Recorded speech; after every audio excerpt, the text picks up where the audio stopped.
चलिए जानते हैं आज की देश और दुनिया की सिलेक्टेड काम की और महत्वपूर्ण 50 बड़ी खबरों को सिर्फ 10 मिनट में। पर अभी तक आपने इस वीडियो को लाइक नहीं किया तो लाइक कर दीजिए। 1 अप्रैल 2023 से पेट्रोल में 20% एथेनॉल मिलाया जा सकेगा। कैबिनेट ने बायोफ्यूल की राष्ट्रीय नीति में हुए संशोधन को दी मंजूरी।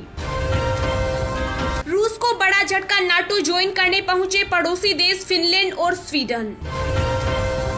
अमेरिकी रक्षा विभाग ने किया बड़ा दावा, कहा भारत जून तक पाकिस्तान और चीन के खिलाफ S-400 मिसाइल सिस्टम करेगा तैनात।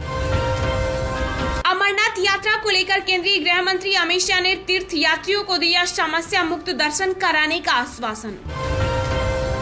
राष्ट्रपति रामनाथ कोविंद 26 मई को करेंगे राष्ट्रीय महिला जनप्रतिनिधि सम्मेलन 2022 का उद्घाटन। ई श्रम पोर्टल से जुड़ेगी one nation one ration card योजना। केंद्रीय श्रम मंत्री भूपेंद्र यादव ने किया ऐलान, कहा इससे प्रवासी श्रमिकों की पहचान में मिलेगी मदद। रिजर्व बैंक ने 11 में से 6 कंपनियों के बैंकिंग लाइसेंस आवेदन को किया खारिज। फ्लिपकार्ट के सचिन बंसल को भी लगा झटका। केंद्रीय मंत्री मनसुख मंडाविया ने देश में फर्टिलाइजर की कमी से किया इनकार, कहा उत्पादन में जल्द आत्मनिर्भर बनेगा भारत। केंद्रीय गृह मंत्री अमित शाह ने सुरक्षा बलों को दिया आतंकवाद विरोधी अभियान चलाने के निर्देश। दिल्ली के सीएम अरविंद केजरीवाल ने एमसीडी से बुलडोजर चलाने पर मांगी रिपोर्ट, कहा अप्रैल से अब तक का डाटा दे। हिंदू महासभा ने पीएम मोदी को लिखा पत्र, कहा जामा मस्जिद से निकाली जाए देवी देवताओं की मूर्तियां। पंजाब में जल्द खत्म होगा किसान आंदोलन। सीएम भगवंत मान के साथ 2.5 घंटे चली किसान नेताओं की बैठक। 13 में से 12 मांगों पर बनी सहमति। विश्व स्तर की एक रिपोर्ट ने किया दावा, 2019 में प्रदूषण से दुनिया भर में 90 लाख लोगों की हुई मौत। भारत में जहरीली हवा ने ली 16,07,000 लोगों की जान। भारतीय नौसेना की बढ़ेगी ताकत। नेवी ने पहली स्वदेशी एंटी-शिप मिसाइल का किया सफल परीक्षण।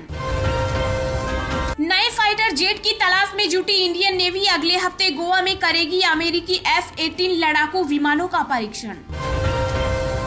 पीएम मोदी ने की डेफ लिम्पिंग में भारत के अब तक के सर्वश्रेष्ठ प्रदर्शन की तारीफ। प्रभावशाली प्रदर्शन के लिए टीम को दी बधाई। पंजाब कैबिनेट के कई बड़े फैसले, शहीदों के परिवार को मिलेंगे 1 करोड़ रुपए। रिटायर्ड पटवारियों की भी होगी भर्ती। गुजरात चुनाव से पहले कांग्रेस को लगा बड़ा झटका। पाटीदार नेता हार्दिक पटेल ने दिया इस्तीफा, कहा सिर्फ विरोधी की राजनीति तक सीमित रह गया है दल। केंद्रीय विदेश मंत्री एस जयशंकर ने दिया बड़ा बयान, कहा भारत अफ्रीका को अनिश्चित विश्व में उत्तरदायी होना चाहिए। केंद्र सरकार के गेहूं निर्यात पर बैन से पंजाब और मध्य प्रदेश में नाराजगी। संगठनों ने कहा ऊंचा दाम हासिल करने से रोका जा रहा निर्यात। असम में बाढ़ से मचा हाहाकार। केंद्रीय गृह मंत्री अमित शाह ने की सीएम हेमंत बिश्वा शर्मा से बात। केंद्र सरकार की तरफ से हर संभव मदद का दिया आश्वासन। ऑटो टैक्सी में सफर करना होगा महंगा। किराए में वृद्धि का सुझाव दे सकती है दिल्ली सरकार की किराया संशोधन समिति। केंद्रीय मंत्री अनुराग ठाकुर और अभिनेता नवाजुद्दीन सिद्दीकी सहित कई दिग्गजों ने लिया कांस फिल्म फेस्टिवल में हिस्सा। कांस पर बोले पीएम मोदी, कहा भारत में कहानियों की कमी नहीं, अंतर्राष्ट्रीय फिल्म निर्माता उठाएं फायदा। मानसून से पहले केंद्र सरकार हुई सक्रिय। गृह सचिव अजय भल्ला ने सभी राज्यों के राहत आयुक्तों के साथ की समीक्षा बैठक। पूर्व प्रधानमंत्री राजीव गांधी हत्याकांड के दोषी एजी पेरा रिवलर को सुप्रीम कोर्ट ने 31 साल बाद रिहा करने का दिया आदेश। अन्य 6 दोषियों की भी जागी उम्मीद। नोएडा के ऑटो चालकों को सरकार ने दिए सख्त निर्देश, कहा 21 मई तक लगवाएं मीटर, नहीं तो होगी कार्रवाई। 28 मई को पीएम मोदी राजकोट में एक अस्पताल का करेंगे उद्घाटन। कार्यक्रम में शामिल हो सकते हैं हार्दिक पटेल, कर सकते हैं बड़ा ऐलान। पूर्व अधिकारी ने किया बड़ा दावा, कहा सन टावर है कुतुब मीनार, राजा विक्रमादित्य ने कराया था निर्माण। कोयला खरीदने से राजस्थान पर पड़ेगा 1736 करोड़ का भार। सीएम गहलोत ने किया बड़ा दावा, कहा 3 गुना कीमत पर कोयला खरीदने का दबाव बना रहा केंद्र। पाकिस्तान के सुप्रीम कोर्ट ने सुनाया ऐतिहासिक फैसला, कहा असंतुष्ट सांसदों के वोटों की गिनती नहीं की जा सकती।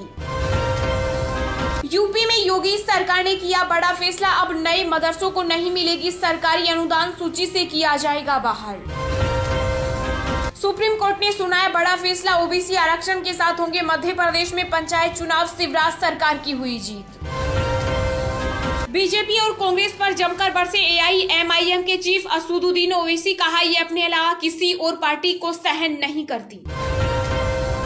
देश में कोरोना के मरीजों का नया आंकड़ा आया सामने, बीते 24 घंटों में मिले 1829 नए मरीज, संक्रमण से 33 लोगों की हुई मौत। केंद्र सरकार ने कारोबारियों को दी बड़ी राहत, अब 24 मई तक जमा करा सकेंगे जीएसटी, जाने पूरी डिटेल। राजस्थान के सीएम अशोक गहलोत ने ज्ञानवापी मस्जिद को लेकर भाजपा पर साधा निशाना, कहा देश में बीजेपी ने नया तमाशा शुरू कर दिया। प्रधानमंत्री नरेंद्र मोदी ने मोरबी में दीवार गिरने से हुई मौतों पर जताए दुख, कहा मेरी संवेदनाएं पीड़ित परिवारों के साथ हैं। बसपा की राष्ट्रीय अध्यक्ष मायावती ने विपक्ष पर साधा निशाना, कहा देश में हो रही आर्थिक भावनाओं को भड़काने की साजिश, सतर्क रहे सभी धर्मों के लोग। पतंजलि आयुर्वेद का फूड रिटेल कारोबार रुचि सोया में होगा ट्रांसफर, नाम बदल कर होगा पतंजलि फूड्स। मोबाइल नंबर और ईमेल कंफर्म किए बिना ऑनलाइन बुक नहीं कर सकेंगे ट्रेन टिकट, भारतीय रेलवे ने जारी किया नया नियम। यमुना जल आपूर्ति के दावे पर हरियाणा के सीएम मनोहर लाल खट्टर ने दिल्ली जल बोर्ड पर बोला हमला, कहा झूठ बोल रही है आम आदमी पार्टी। राजस्थान के सीएम अशोक गहलोत ने दिया बड़ा बयान, कहा महात्मा गांधी अंग्रेजी माध्यम विद्यालयों का ढांचागत विकास और शिक्षकों की भर्ती राज्य सरकार की प्राथमिकता। इस्तीफा देने के बाद हार्दिक पटेल ने मोदी सरकार के पढ़े कसीदे, कहा कांग्रेस के नेताओं का ध्यान सिर्फ चिकन सैंडविच पर रहता है। एनसीपी सांसद सुप्रिया सुले ने भाजपा नेताओं को दी चेतावनी, कहा किसी ने महिलाओं पर हाथ उठाए तो उसका हाथ तोड़ दूंगी।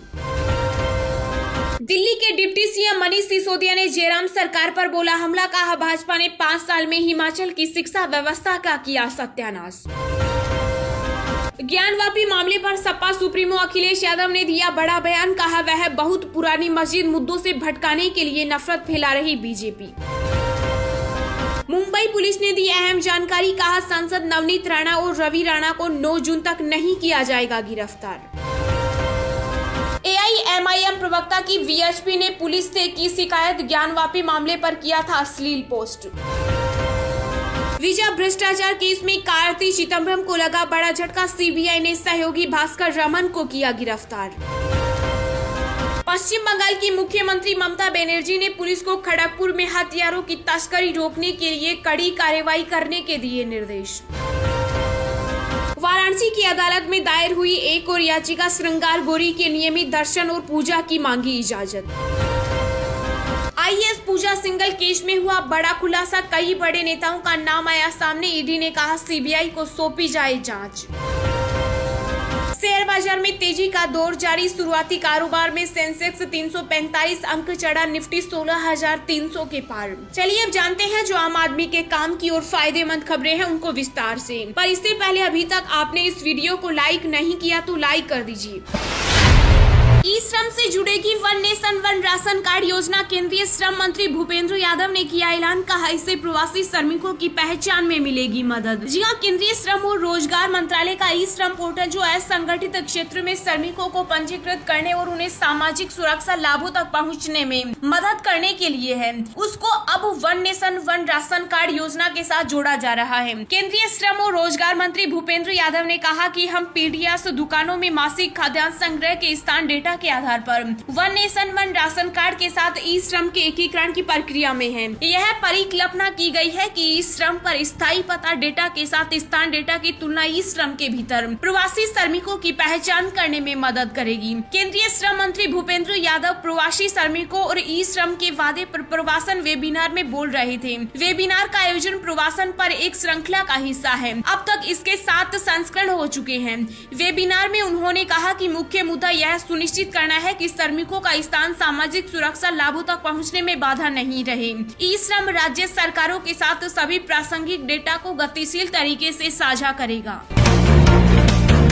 1 अप्रैल 2023 से पेट्रोल में 20% एथेनॉल मिलाया जा सकेगा। कैबिनेट ने बायोफ्यूल की राष्ट्रीय नीति में हुए संशोधन को दी मंजूरी। जी हां, जीवाश्म ईंधन के उपभोग को नियंत्रित करने के लिए केंद्र सरकार ने कदम उठाना शुरू कर दिया। इस संबंध में केंद्र सरकार ने एक अहम फैसला लिया, जिसके तहत प्रधानमंत्री नरेंद्र मोदी की अध्यक्षता वाली कैबिनेट ने बायोफ्यूल पर राष्ट्रीय नीति 2018 में संशोधन को मंजूरी दे दी है। इस फैसले के बाद अब देश के अंदर प्रयोग होने वाले पेट्रोल में एथेनॉल की मात्रा बढ़ेगी, जिसके तहत 1 अप्रैल 2023 से पेट्रोल में 20% एथेनॉल की मात्रा बढ़ाई जा सकेगी। पेट्रोलियम और प्राकृतिक गैस मंत्रालय ने 4 जून 2018 को बायोफ्यूल पर राष्ट्रीय नीति को अधिसूचित किया गया था। यह नीति 2009 में नवीन और नवीनीकरण ऊर्जा मंत्रालय के माध्यम से लाई गई थी। बायोफ्यूल पर राष्ट्रीय नीति 2018 में हुए संशोधन को कैबिनेट से मिली मंजूरी किसानों के लिए बेहद ही फायदेमंद होने जा रही है। केंद्र सरकार 2030 तक पेट्रोल में 20% एथेनॉल मिलाने की योजना पर काम कर रही थी,